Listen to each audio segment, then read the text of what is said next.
just a little bit about context of this paper that I want to present today here in front of you. For last year, I did several research about how journalistic errors are actually contributing to phenomenon of the fake news. This is just a part of that research. So from, I think even on last year ITN conference, I presented part of it, at least the part that was dealing with the transcending of journalistic errors over the national borders, over the national media landscapes. And I'm trying to what I'm trying to do with this research is to make a point on the way that not only some totalitarian governments, secret organizations, etc., are creating, individuals are creating fake news, but also journalists. Yesterday, in paper presented by our colleagues from France, we saw there is this distinguished separation between misinformation, disinformation, in the way or intent behind this kind of fake news or non-correct information that is spread over the web or through the media or to the society. So journalistic errors are something that's happening on every day. It's common in Croatian media, it's common all around the world. But the phenomena of journalistic errors is not researched well. Maybe in US a bit better than in rest of the world, but even there the journalistic errors are somehow neglected, and it's something that we know about. Sometimes you can find some corrections in the newspapers, online, on TV, but in general we don't know a lot about it. The first research about journalistic errors, at least about rate of journalistic errors, were in early 1900s, and from these times up to 2005, some organizations in US, some scientists in US were researching this phenomenon, and it depends from decade to decade, year to year. Up to 60% of all journalistic content contains some kind of error. Some theoretical framework for researching or for explaining routines around journalistic errors can be found in journalism studies in the form of media accountability. We know that journalistic errors are influencing or having consequences for medium and journalists and editors too. In the sense that the main role of media in society is to enable democracy to function well. Because of that, we need to correct the errors that are printed or published or broadcast in media.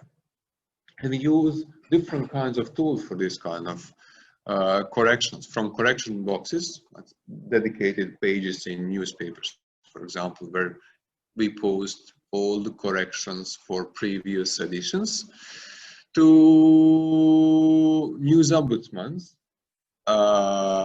editors or older journalists or high experienced journalists who are writing a blog or special opinion piece about every time when some error happens in their medium. Two more independent, usually NGO run some books or blogs or web pages where the journalistic errors are published and explained in some way. There are different goals why we should achieve or we should think about media accountability. First, media is responsible to the public, and they need to secure their trust or trust of the public to them. And to do that, they need to correct errors that are happening. And if you remember from the last year, just one single error from one British medium managed to move across the web to more than 100 plus different media all around the world, from US to Croatia. And if it's not corrected, and especially with online environment where everything is archived and stored for years or even decades, then this error will be repeated and repeated and repeated until it becomes actually the fact in some way. And I never researched the databases like LexisNexis, Factiva, etc., because they are also collecting this content and they're also storing the errors, journalistic errors, for ever, let's say it like that. So media accountability is important because it separates journalism from fake news. We need to correct, journalists need to correct errors because, of course, there is no intent, or it should be intent behind the journalistic errors. And then we consider it as misinformation. But what is my paper about today is what happens if we don't correct misinformation. Because we didn't have intent to lie about something, to publish some incorrect information. But if we don't correct that information later, then this misinformation actually becomes disinformation.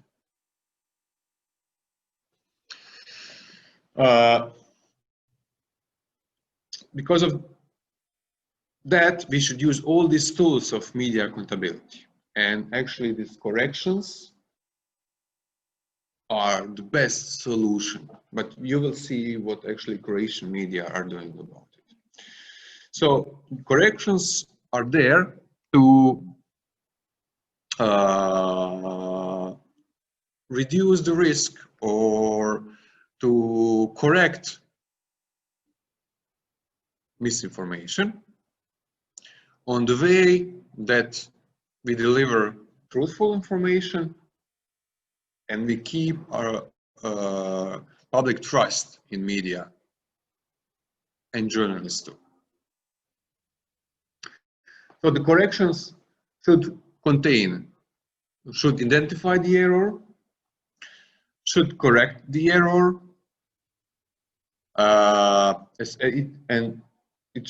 the correction should be published as soon as possible, should explain what happened, why that happened, and how you will avoid that kind of errors in the future. And also to apologize for damage caused by publishing this misinformation. But there are differences between print and broadcast and online. Because in case of print and broadcast, in case of print, for example, it's very hard to find the error later. You have to go to some archive, you have to dig through the bunch of newspapers and then to find this article that contains error. And in case of it online, content. It's there for, as I already said, for years. And because of that, it's even more important to correct online errors or errors built into the online reports. So there are several ways or routines how it's done. First, by correcting the article. Online content can be easily corrected. You go to content management system, you open the article, and you change the error. The second solution is not only to correct the error inside of the article, but to add a correction note with all of this that are previously mentioned, that was shown on to identify the error, to provide the explanation to the audience, to explain how we will avoid that kind of errors in the future, to apologize for. Another way is to have something very similar to correction box, the dedicated web page where you publish all the corrections. And then what identified through other research in Croatia, independently publish correction notes. So instead of correcting the article, you just publish a separate article that represents a correction note. But my paper today goes deeper in correction text, in corrections, by analyzing how Croatian online media is correcting this error. Because if you are refusing to correct the error, if you are manipulating with corrections, with correction text, then you're also creating some form of fake news. There is only one single paper written about correction text, or that gives methodology to analyze correction accountability inside of the correction text through 4 different categories: corrective marker, offender, offense, and offended party. Corrective marker is actually how we label correction note, how it relates to article that should be corrected. Is it linked? Is there a detailed path between correction note or correction text on one side and the piece of information that we need to correct? And also the time between error happened and we fixed the error. The second category is offender. So who is to blame for this incorrect information? To identify the author of the error, or the organization that caused the error, that produced the error. Then offense, what kind of error it is, what kind of information, and also how to find the incorrect. And then information, and then offended party. The last dimension, is there regular routine of correcting errors? Or it depends from journalist to journalist, from editor to editor, from medium to medium. For this purpose, I use content analysis. And to be honest, it was very hard to analyze online media, because there is just limited number of correction text corrections available online. So I took relatively long period between January 1st, 2008 and December 31st, 2018. So that means then 10 years. And I use Google search to access these corrections. And in total, in 6 online Croatian media, 3 which are exclusively online, index.hr, net.hr, and tportal.hr, and 3 which are online outlets of print media, večernji.hr, jutarnji.hr, and 24 sata or 24hours.hr. And I was analyzing the correction text based on these 4 criteria I already mentioned, and links as units of analysis. So what I found is that in case of markers of responsibility, they label this correction text on several ways. So the most common way is to have it inside of the text, the label correction. So they will publish, this is correction for this and this text. Also, you can find in section name and then in headline. A bit less, it's in URL address, because usually how content management systems are working in online media is that they take the headline and transfer this to URL or second part of the URL address for accessing the article. Rarely they are using tagging, which is problematic because we know how search engines work, we know how tags are important in social media, and if you don't tag them on that way, it's very hard to find other correction inside of the medium, or Google will not, for example, index that on proper way or less. From this slide or on this graph, you can see there is differences between media. So in case of jutarnji.hr, they will use almost all options, while in case of some other media, they don't use them as much comparing to Jutarnji. What is important in this first category is actually linking practice. So you are publishing independent correction text that is not connected to article that should be corrected.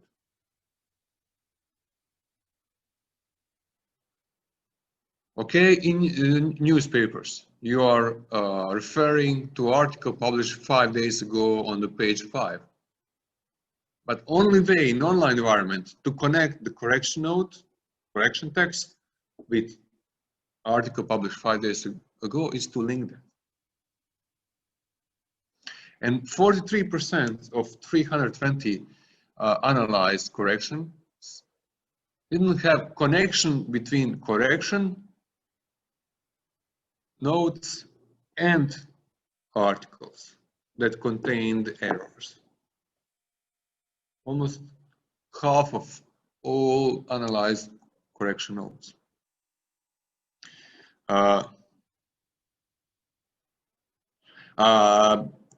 Because of that,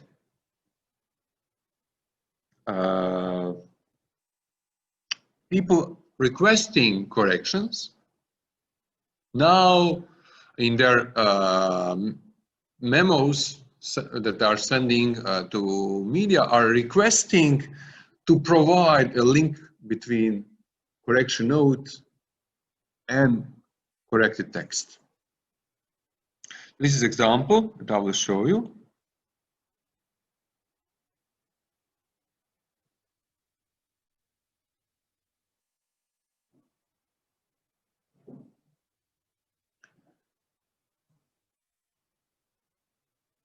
So at the end it says, I'm asking to this correction to be linked with article that I'm referring to.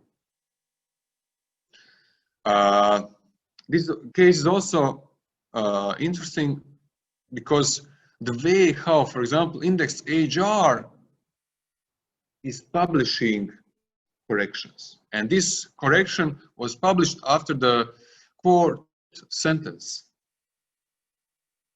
instead of doing everything to facilitate Google search engine indexing and enabling users to access, audience to access these kind of corrections, they are scanning them and uploading them as photos.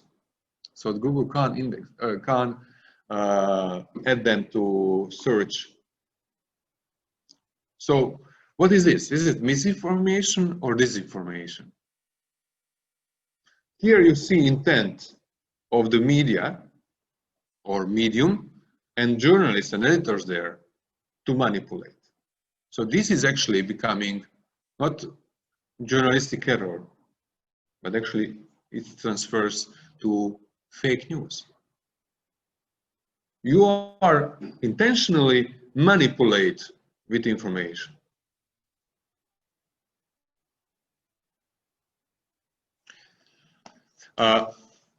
Another problem is that majority of the content of online media is also published on social media too. So I was trying to find what is happening with corrections for these 320 analyzed correction texts. What is happening with corrections in social media? So only 22 of the correction texts were shared on Facebook. In the same time of these 320, I managed to find 99. So 1 in 5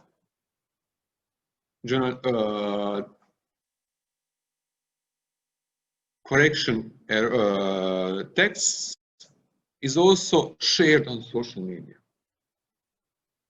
And here on the right hand side of the slide, you can see a story where they accused a guy that he killed someone,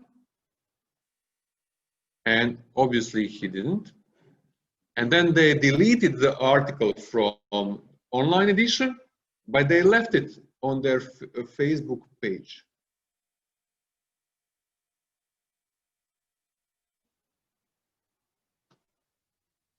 Usually it took them 39 days to correct the errors, although there are several cases where it took them more than 10 years.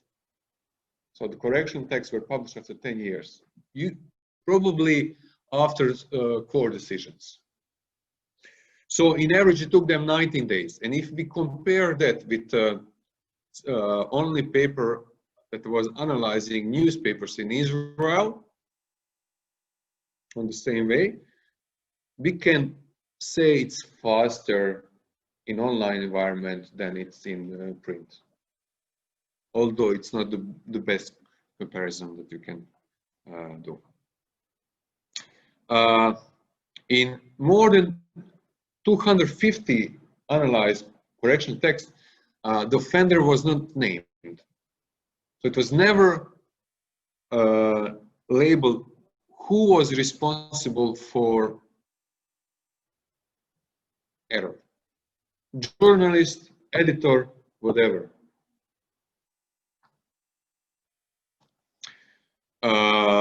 This is a good example actually, and it's the author who is named or labeled as author of this error. What is about procedure that caused the error? So in 105 cases, or 32% of the cases, they never disclosed the procedure that led to error. And in 173 times, they were correcting because of legal reasons, not because they were admitting they committed error. So they were afraid that someone would sue them, and because of that they corrected the error, not because of they are aware of their errors. The third category of us seeing media accountability in correction text. In 12% of the cases that I analyzed, it was not clear to what correction text refers. There was no connection in any way, not link, but even by the title, by the author, by the date.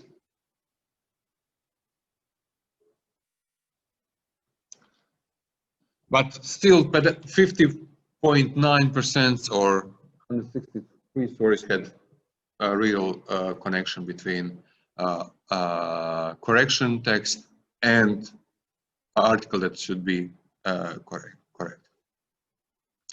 At the end, the last category, offended party, they were naming obviously who was offended. So in 316 or 98.75% of the cases, they label who was offended by the text that contained the errors. So what we can see here through this brief data and pilot analysis that I conducted in Croatia is that even if journalistic errors were caused by misinformation or without intent, if we don't correct them in proper way, they become disinformation or they are fake news of some sort. Also, what we saw is that there are routines in some of Croatian media where they are intentionally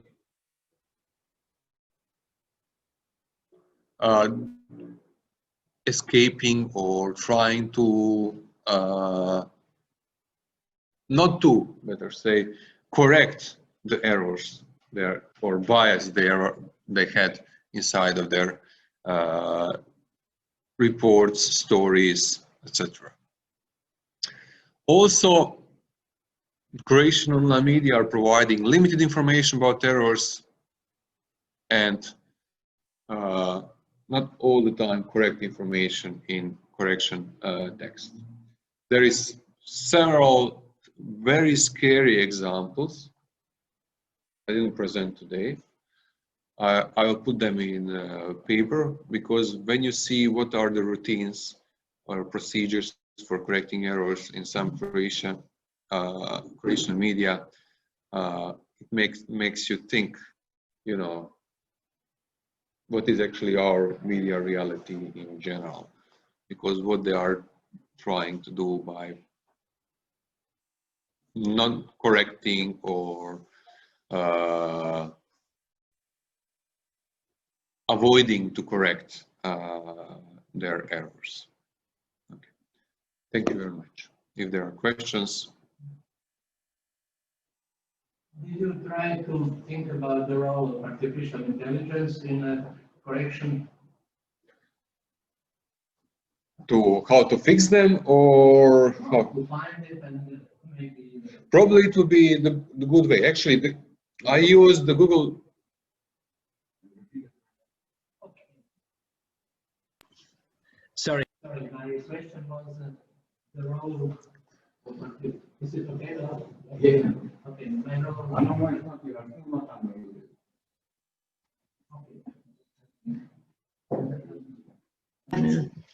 should be now. Okay, I think.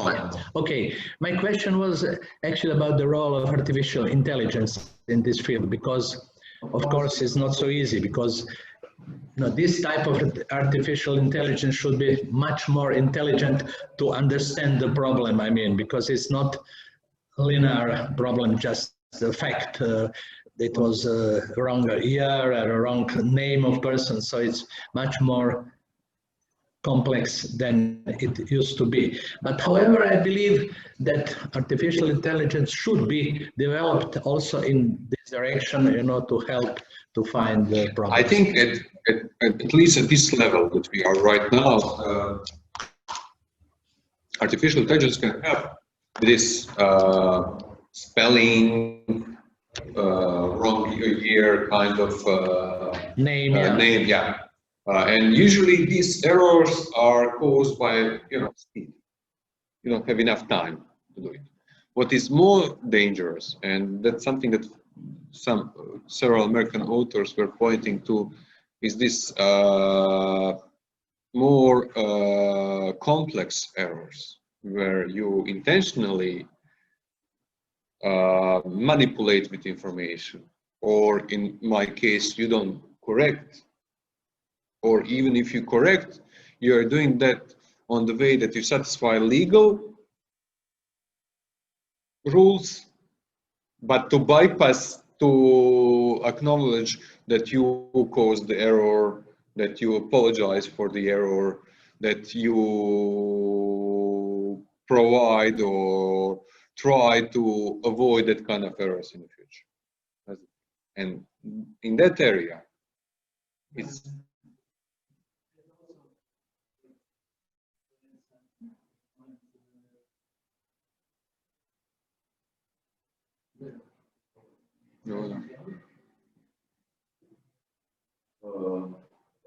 okay, so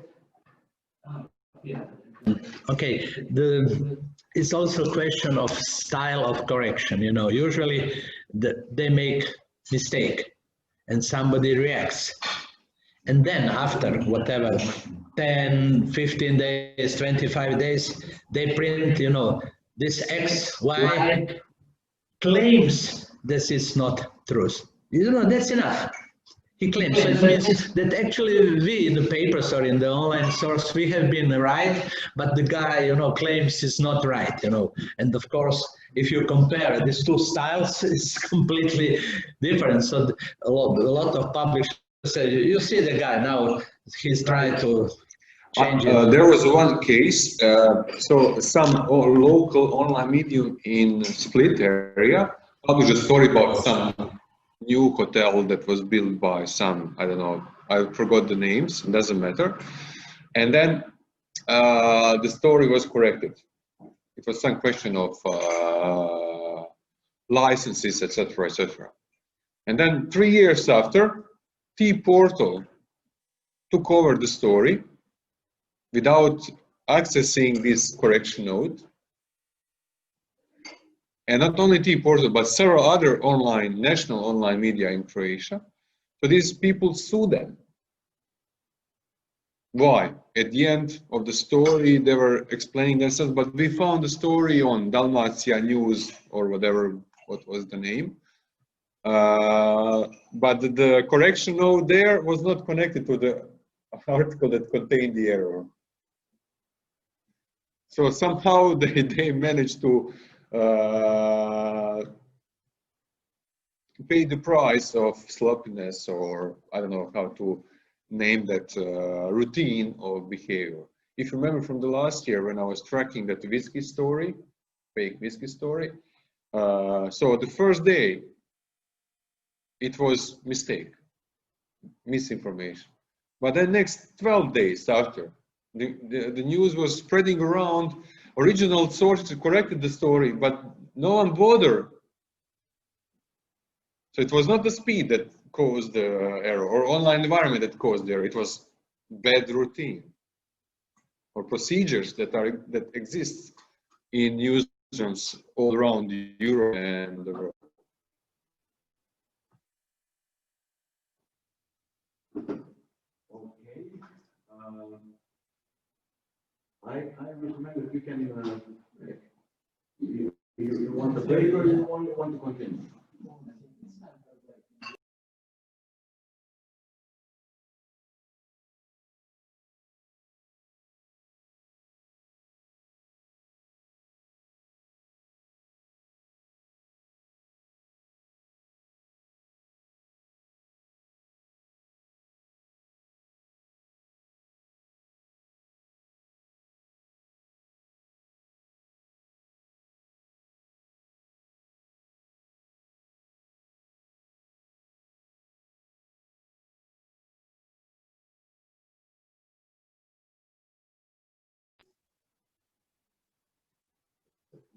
Maybe it's better to unmute myself. I I have a feeling that media is using old tools and practices to solve new problems. What are the practices, maybe regulations, to deal with those new problems? So there is a paper written by Gordon Avilović from Faculty of Political Science. It was analyzing corrections in 2010, and I think it was Večernji and Jutarnji and Vijesnik. So you can, at least in case of online counterparts of print media, is the same procedures, more or less. They have the same procedures like 10 years ago. With online only, like index.hr, like net.hr, and what was the third that I was analyzing? Doesn't matter. They are, I think, a bit better in that way. They tag, they use links to connect correction notes with original stories. But in general, I think the Jutarnji.hr in 10 years changed the routines 7 times. I found 7 different routines in 10 years period. They are trying to find the way, and doesn't mean that the routines that are applying now are better than they were 10 years ago. What I remember, because I connected this research in maybe 9-10 months ago, what I found is that in some cases up to 2010, 2011, the routines were much better than they have now. And if you remember, we have this huge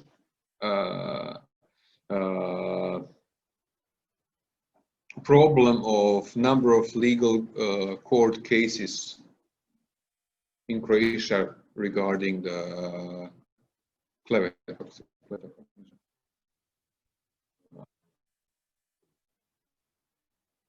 You will check it. Doesn't matter. So insulting someone, and then you have court cases about it. There is like few thousand cases, active cases right now in Croatia against journalists and media companies. I think if in case they have proper correction routines, as you already mentioned earlier, you know, claims that instead of we made a mistake, these are the facts. And majority, or I think 80% of all correction notes are like that. So you are claiming something. It's not that we made with some kind of yes. It's like opinion. It's not like there is a fact. There is, you know, that should be corrected or not. So I'm not sure if Maria answered your question. Yes. It wasn't a question. It was more like a debate. Okay. I will stop saying now. Is it fine? Okay. Also, we have one comment from Professor Bešker, if he wants to comment on the journalist, from the journalist perspective, from the journalist's point, the whole situation, and because he made a comment that the science ignores the labor of the journalists and the staff. So if you would like to elaborate on that one, Professor Bešker. Okay. I tried to unmute me, but it was a little bit difficult. So, of course, you don't know the labor made in the staff to correct the mistakes. And during the day, from first, for instance, to the 5th edition of the printed number, or directly in the web. And on the other side, I should say that Journalistic in 2011 had something as 220 staff members, and now it has less than 70 staff members. I suppose that it can affect the routine. Maybe I'm wrong. We have on the web 4 men, 4. For 24 hours, for the work of 24 hours. Of course, you can ask the owner of the Hansa Media why we don't have more men, but it's not a scientific question. So maybe one topic should be to compare the first appearance of some articles in the web and its final form. And it's not only on the question of Journalistic or Croatian dailies. You can see everywhere the mark of the last correction, when the last correction or last phase of the article in the web is published.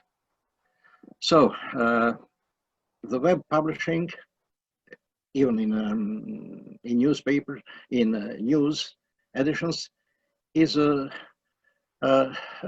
work in progress, and it has to be concerned in its phases, not only in one moment. Of course, that is only the comment. Nothing. It's not a correction. Mm-hmm. Thank you very much, Professor Bešker. And now we will, if there's... Maria is waiting for... Is she waiting? Huh? I think Maria wanted also to add something. Professor Prelog says that Maria also wanted to add something, so I'm asking Maria to unmute herself and explain herself. Professor Prelog, it's like you're reading my mind, because I was so confused when host unmute me.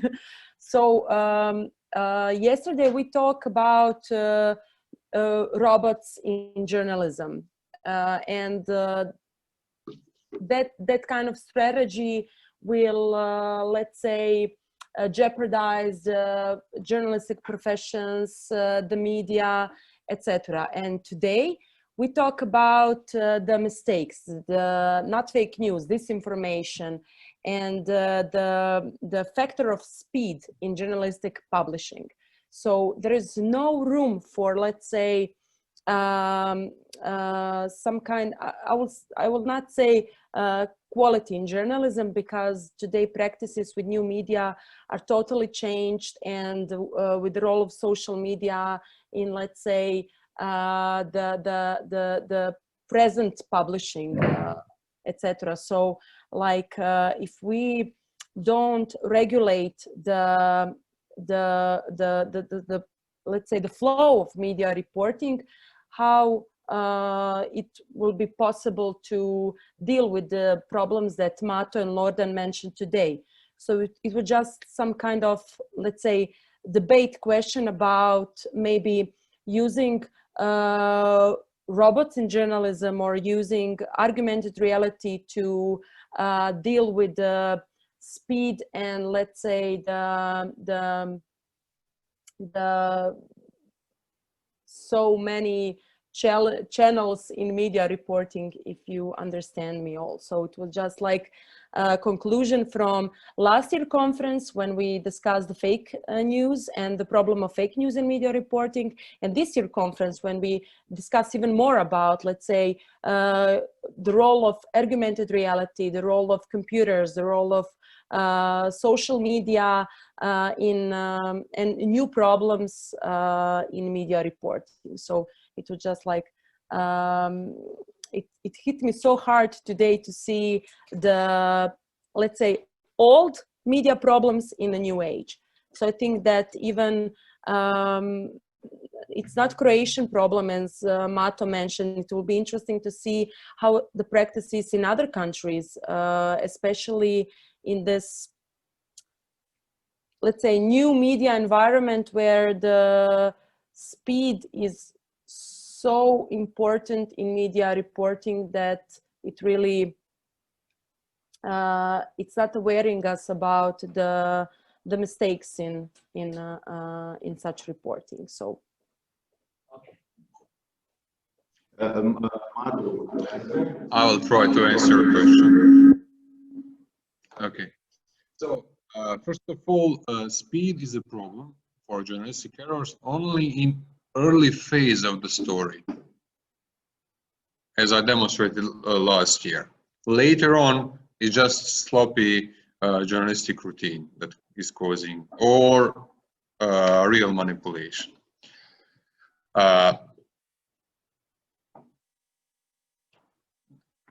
Because of economical reasons, obviously, as Inoslav already mentioned, not because of technology.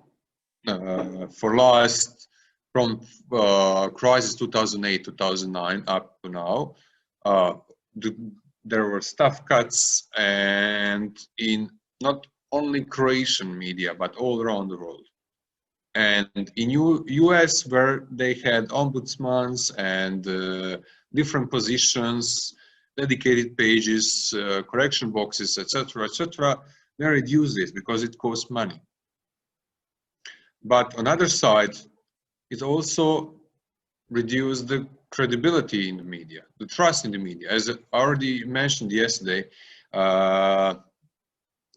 when they surveyed the audience and they asked them, do you believe to robot journalism or more than in regular human journalism? They said to robot journalism. So it's interconnected. So we are losing credibility because we are making mistakes, we are not correcting mistakes.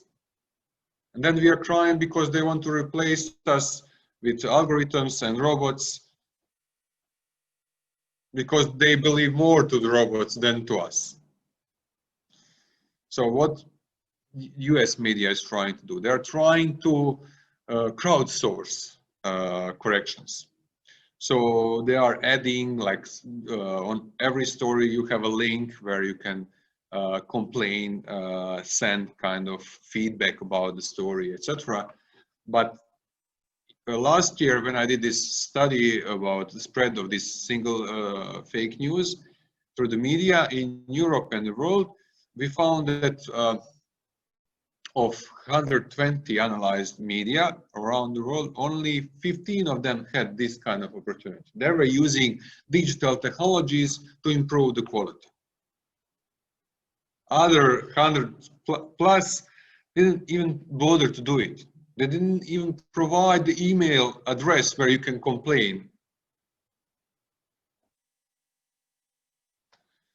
So it's something that journalism profession should try to change, from journalism associations to us as educators at university level, to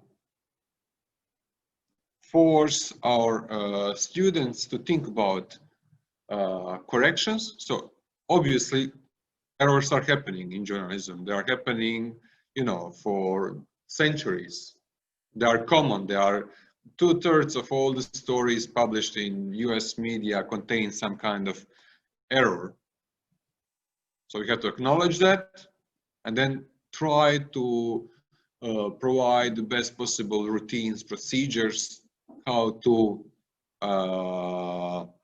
not to make mistakes, and in case we make mistakes, how to fix these errors on the best possible way, as media accountability is trying to explain us or to tell us it should be. Thank you very much. We will now have a short 10-minute break, and we will continue with presentation from Iva Budimir and Professor Damir Boras, but I have a small